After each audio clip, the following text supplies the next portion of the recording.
So this can happen, but these types of occurrences have fairly low probability.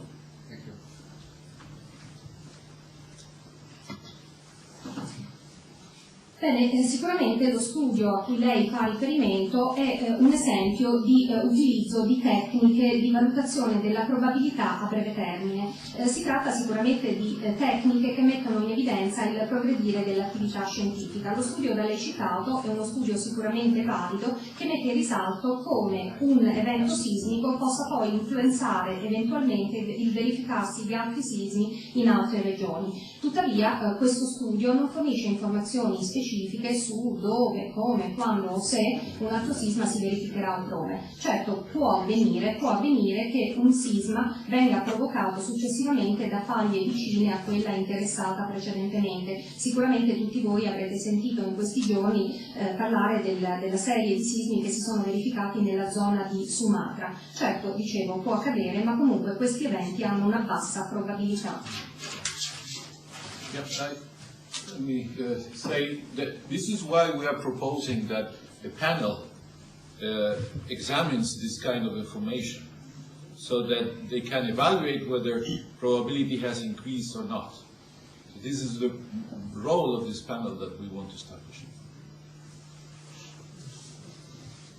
Ecco perché abbiamo fatto riferimento all'importanza di creare un comitato, un gruppo di esperti che proceda proprio alla valutazione approfondita di queste informazioni, al fine di capire se la probabilità sia aumentata o meno. È proprio questo il ruolo del gruppo di esperti al quale facevamo riferimento. È stata una intensificazione dell'attività sismica, come a noi profani sembra a livello internazionale. My name is Giancarlo and I work for Il Centro, a local newspaper. We would like to know whether in the last 5 years there have been signs of increasing intensity of earthquakes, because this is the impression that we laymen have. Of course, we would like to know whether this is the case at an international level. I'd be happy to pass this around. Any of the commissioners like to comment on this?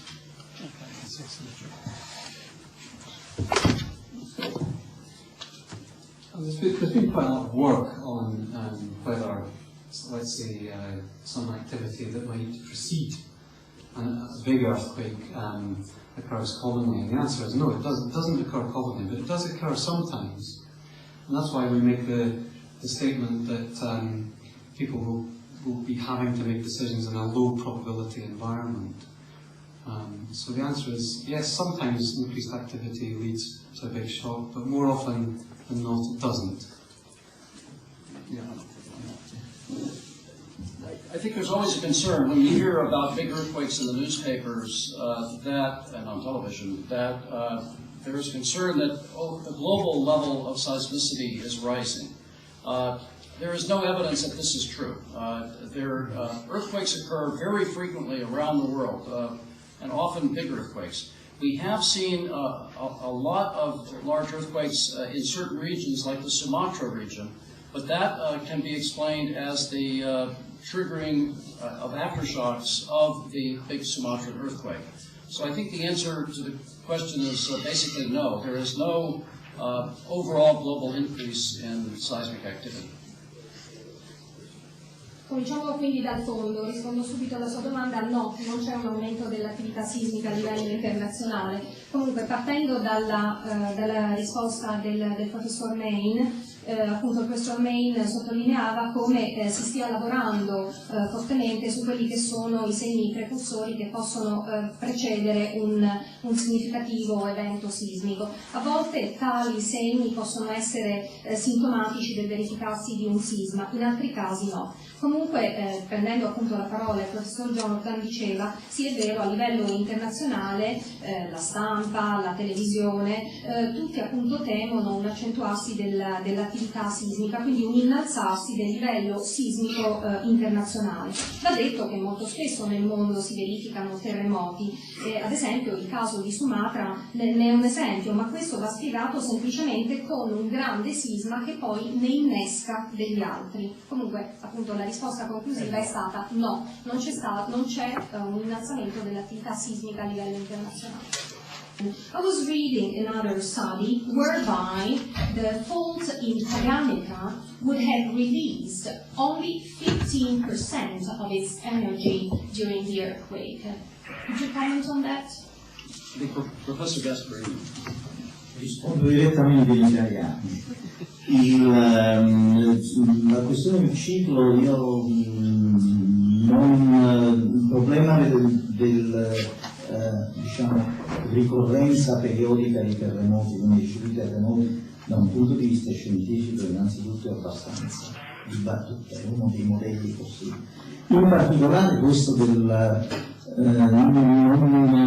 mi sembra che entri bene nel ciclo temporale dei terremoti, quindi questo modello di ricorrenza. Per quanto riguarda invece l'affermazione che la varia di Paganica ha rilasciato solo 15% di energia, io credo che non ci sono le basi scientifiche per poterlo dire, può essere dei calcoli, non conosco il lavoro su cui è basata questa affermazione, ma la faglia di Paganica è una faglia che non è ben conosciuta, quindi non credo che si possa dire che calcolare quanto per cento dell'energia ha rilasciato in questo terreno. Una cosa, che quello che ha detto il professor Gasparini lo condivido pienamente, il discorso delle ricorrenze è ancora una materia di dibattito, ma la cosa importante è che in ogni caso stiamo parlando di stime di lungo termine, in questo caso qui. Quando si usano le ricorrenze si parla di stime di lungo termine, in ogni caso, ricorrente o no, non si può dire niente sul breve termine, su quello che poteva essere un giorno, 2 giorni o 3 giorni. Questo deve essere molto chiaro, ci sono diversi proprio gli ambiti in cui poter utilizzare questi modelli. Intendevo se fosse o meno riconducibile quel main shock a un terremoto precedente, ce ne sono stati 3 o 4 all'Aquila fondamentali. Okay. Sicuramente l'Aquila e l'Abruzzo in generale è una zona sismica, i terremoti ci sono sempre stati e ci saranno sempre.